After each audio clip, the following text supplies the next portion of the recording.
శ్రీ సచ్చిదానంద సమర్థ సద్గురు సాయినాథ్ మహారాజ్ కీ జై.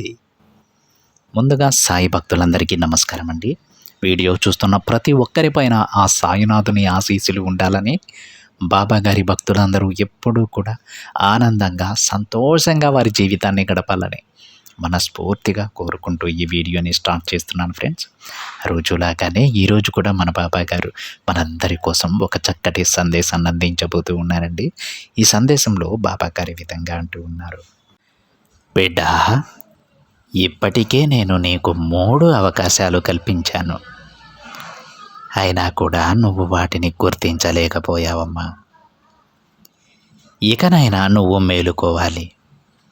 వీలైనంత త్వరగా నువ్వు ఇది తెలుసుకొని తీరాలి తల్లి, లేకపోతే చాలా నష్టపోవలసి వస్తుంది.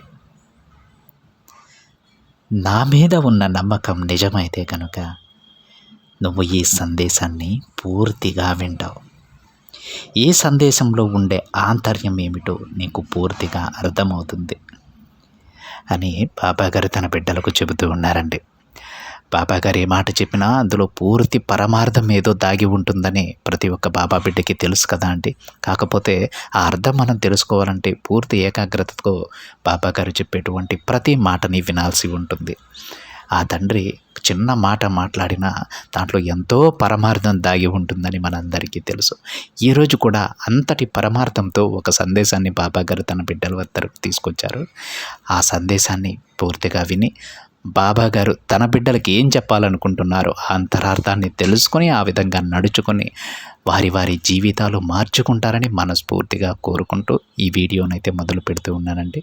అసలు బాబాగారు తన బిడ్డలకి ఏం చెప్పాలనుకుంటున్నారో, ఎలాంటి అవకాశాలను అందించబోతూ ఉన్నారో, ఇప్పటి వరకు మనం ఏ విధంగా బాబాగారు ఇచ్చినటువంటి అవకాశాలను వదులుకున్నామో, ఇవన్నీ కూడా ఇప్పుడు వరకు మనం చేసినటువంటి ఈ తప్పులు మళ్ళీ జరగకుండా జాగ్రత్త పడుతూ బాబా గారి సన్నిధిలో ఆ తండ్రి ఆశీస్సులతో గొప్ప జీవితాన్ని ప్రతి బిడ్డ కూడా పొందాలని మనస్ఫూర్తిగా కోరుకుంటూ ఈ సందేశాన్ని అయితే మొదలు పెడదాం. బాబా గారి విధంగా అంటూ ఉన్నారండి. బిడ్డ, ఆలోచనలో పడ్డావు కదా తల్లి.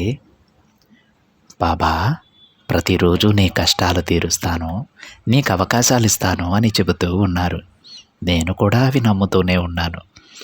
బాబా ఇప్పటి వరకు ఒక్క అవకాశం కూడా మీరు నాకు ఇవ్వలేదు. మరి ఏ విధంగా నా కష్టాలు తీరుతాయి? ఏ విధంగా నా సమస్యల నుండి నేను గట్టెక్కగలను? మీరు ప్రతిరోజు కూడా నాకు చెప్పే మాటలన్నీ అబద్ధాలేనా? ఇన్ని రోజులు నేను మిమ్మల్ని కొలుస్తూ ఉన్నందుకు నాకేమీ మిగలదా బాబా? సంతోషం అనేది నా జీవితంలో ఉండదా అని అనుకుంటూ ఉన్నావు. అవునా తల్లి? చూడమ్మా, ఇప్పుడు నేను చెప్పే మాటలను కాస్త శ్రద్ధగా విను. బాబా నీ వెంట ఉన్నారో లేదో నీకే అర్థమవుతుంది. ఈ తండ్రి నీకు అవకాశాలు ఇచ్చారో లేదో నీకే అర్థమవుతుంది. చూడు బిడ్డ, నీకు కష్టాలున్నాయని బాధపడుతూ ఉన్నావు. నేను ఒప్పుకుంటానమ్మా, నీకు కష్టాలు ఉన్నాయి. మరి కష్టం లేకుండా ఎవరు ఉన్నారో ఒక్కరిని నాకు చూపిస్తావా తల్లి? బిడ్డ, నీ ముందు నవ్వుతూ ఉన్న ప్రతి ఒక్కరూ సంతోషంగా ఉన్నట్టు కాదు, వారికి కష్టాలు లేనట్టు కాదు. వారికి ఆ కష్టాలను ఎదుర్కొనేటువంటి సామర్థ్యం ఉంది అని అర్థం. వారు ఆ కష్టాలను లెక్క చేయకుండా భగవంతునిపై భారం వేసి వారి పని వారు చేసుకుంటూ వెళతారని అర్థం. చూడమ్మా, ఈ ప్రపంచంలోనే కష్టాలు లేకుండా ఏ ప్రాణి ఉండదు.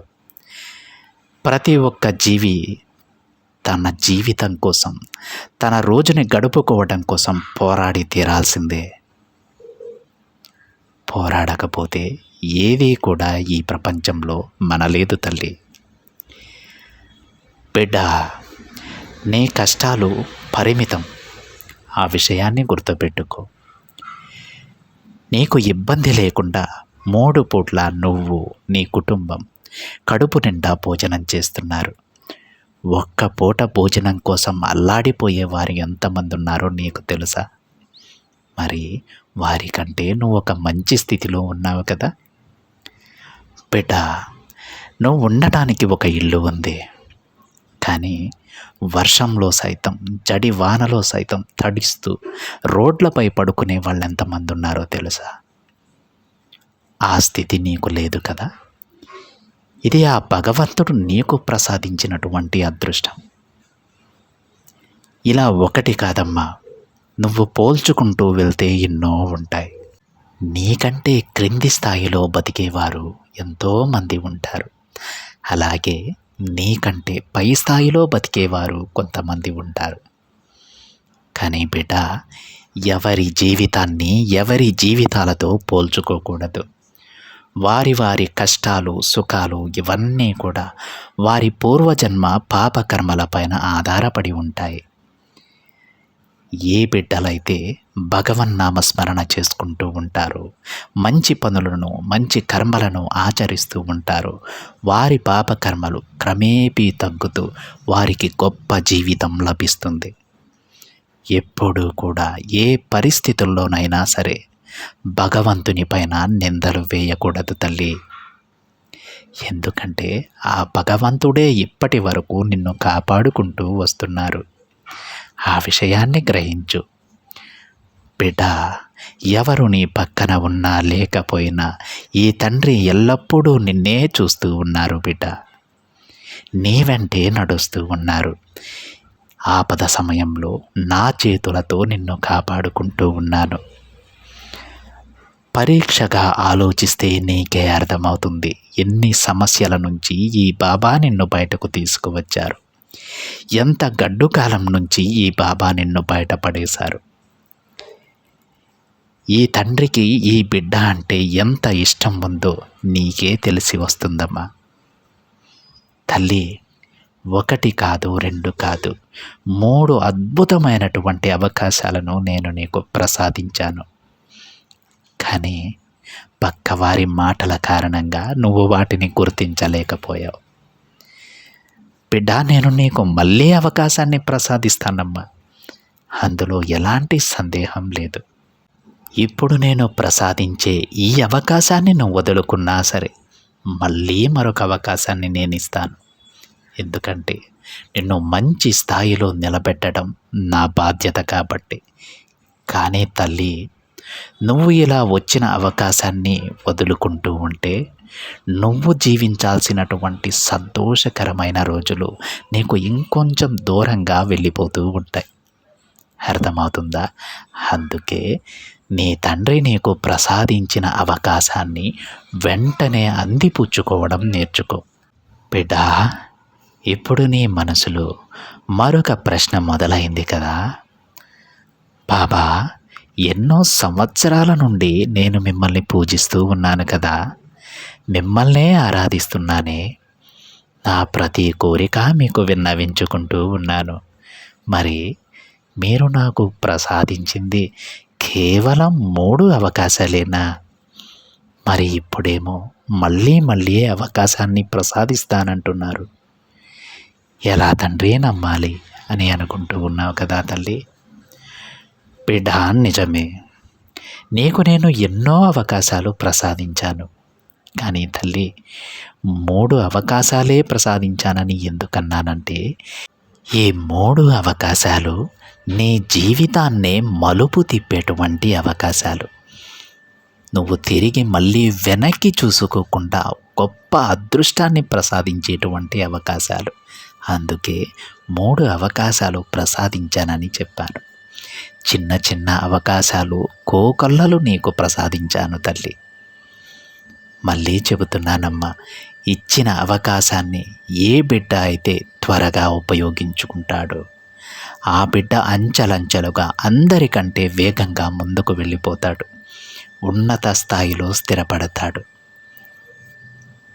చివరిగా చెబుతున్నాను తల్లి, నీకు మరొక అవకాశాన్ని వెంటనే నేను ప్రసాదిస్తాను. ఈసారి మాత్రం దానిని వదులుకోవద్దు. ఈ అవకాశం నీ జీవితాన్ని మలుపు తిప్పుతుందమ్మా. నువ్వు ఏవైతే నీ బాబాని అడుగుతూ ఉన్నావో అవన్నీ కూడా సాధ్యమవుతాయి, అవన్నీ కూడా నెరవేరిపోతాయి. దానికి ఉన్న ఒకే ఒక్క మార్గం ఈ అవకాశం. దీనిని వదులుకోవద్దు బిడ్డ. ఇక నీ జీవితం గురించి చింతవద్దు, దేని గురించి అతిగా ఆలోచించవద్దు. ఏ తండ్రి నీకు తోడుగా ఉన్నంత వరకు నువ్వు దేని గురించి ఆలోచించాల్సిన పని కానీ బాధపడాల్సిన అవసరం కానీ లేదమ్మా. నీకు ఏ లోటు లేకుండా ఈ తండ్రి చూసుకుంటారు. కాకపోతే నువ్వు చేయవలసిందల్లా ఈ తండ్రి ఎప్పుడు ఏ అవకాశాన్ని నీకు అందిస్తూ ఉన్నారో ఆ అవకాశాన్ని అందుకోవటం. చిన్నదా పెద్దదా ఇవన్నీ పక్కన పెట్టు. ఏ చిన్న అవకాశం నీ దగ్గరకు వచ్చినా దానిని వదులుకోవద్దు తల్లి. నీ బాబా నీకు ప్రసాదించినటువంటి ఒక మహోన్నతమైన ప్రసాదంగా దానిని తీసుకో. తప్పకుండా నీ జీవితంలో నువ్వు ఎదుగుతావు బిడ్డ అని బాబాగారు అంటూ ఉన్నారండి. విన్నారు కదా ఫ్రెండ్స్, ఈరోజు బాబాగారు 3 అవకాశాలు తన బిడ్డలకు ప్రసాదించారని చెప్తే వారి మనసులో ఏమనుకుంటున్నారో ఆ సందేహాన్ని కూడా చెప్పారు. బాబా ఎన్నో సంవత్సరాల నుంచి నేను మిమ్మల్ని పూజిస్తూ ఉంటే మీరు నాకు ఇచ్చింది 3 అవకాశాల, దానికి కూడా చాలా గొప్పగా మళ్ళీ నీకు అవకాశాన్ని ఇస్తానమ్మా అని చెబుతూ ఉన్నారే.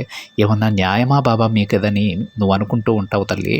నేను 3 అవకాశాలని చెప్పానే, ఆ 3 అవకాశాలు నీ జీవితాన్ని మలుపు తిప్పేసే అవకాశాలు, నువ్వు మళ్ళీ వెనక్కి తిరిగి చూసుకోకుండా చేసేటువంటి అవకాశాలు, గొప్ప అదృష్టాన్ని నీకు ప్రసాదించేటువంటి అవకాశాలు. చిన్న చిన్న సమస్యల నుంచి బయటపడటానికో లేదా చిన్న చిన్న కష్టాల నుంచి గట్టెక్కటానికో ఇచ్చినటువంటి అవకాశాలు కోకొల్లలు తల్లి. అది నేను చెప్పాల్సిన పని లేదమ్మా నీకు. ఒక్కసారి జాగ్రత్తగా ఆలోచిస్తే, ప్రశాంతమైన మనసుతో కనుక నువ్వు ఆలోచిస్తే నీకే అర్థమవుతుంది. నా బాబా నన్ను ఎన్ని కష్టాల నుంచి గట్టెక్కించారు, ఎన్ని సమస్యలను రూపుమాపారని నీకే అర్థమవుతుంది తల్లి. నేను 3 అవకాశాలని చెప్పింది నీ జీవితాన్ని మార్చేటువంటి 3 అవకాశాలు అవి. అలాగే అదే విధమైనటువంటి అవకాశాన్ని మళ్ళీ నీకు ప్రసాదించబోతున్నానని చెప్పడానికే ఈ సందేశం నీ దగ్గరకు తీసుకొచ్చానమ్మా అని బాబాగారి మాటల్లో అంతరార్థం. ఈసారి మాత్రం ఆ అవకాశాన్ని అస్సలు వదులుకోవద్దు అని బాబాగారు తన బిడ్డలకు చెబుతూ ఉన్నారు. పొరపాటున ఈ అవకాశం వదులుకుంటే మళ్ళీ బాబాగారు అవకాశాలు ఇవ్వరేమో అని ఆ ఆలోచన వద్దు.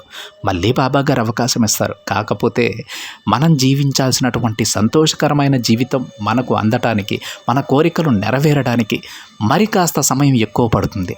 అందుకే ఎప్పుడు ఇచ్చిన అవకాశాన్ని అప్పుడు వినియోగించుకుంటే మనం జీవించాల్సినవి, మనం కోరినవి, మనం బాబాగారిని అడిగినవి ప్రతి ఒక్కటి అతి త్వరగా నెరవేరిపోతూ ఉంటుంది.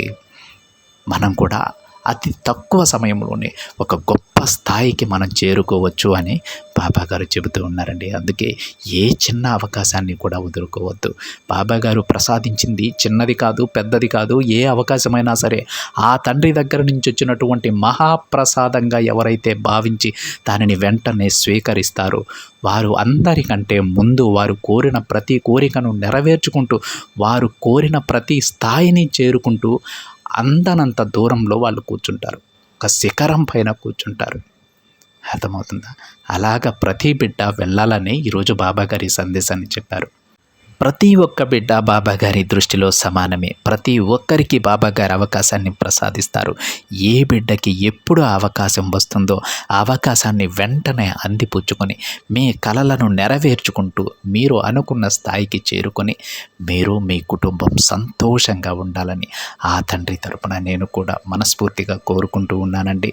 ప్రతి ఒక్క బిడ్డని కూడా జాగ్రత్తగా చూడమని, ప్రతి ఒక్క బిడ్డకి అవకాశాన్ని ప్రసాదించమని, ప్రతి ఒక్క బిడ్డ పైన వారి కుటుంబం పైన ఆ తండ్రి చల్లని దీవెనలు ఎప్పుడూ ఉండాలని మనందరి తరపున ఆ దేవాది దేవుణ్ణి, ఆ సాయినాథుణ్ణి ప్రతి ఒక్కరి తరపున నేను కోరుకుంటూ ఉన్నాను ఫ్రెండ్స్.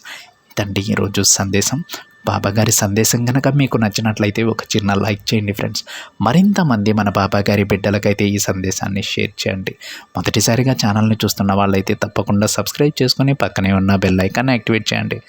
మరొక బాబాగారి సందేశంతో మరొక వీడియోలో కలుద్దాం. అంతవరకు ఓం సాయిరామ్.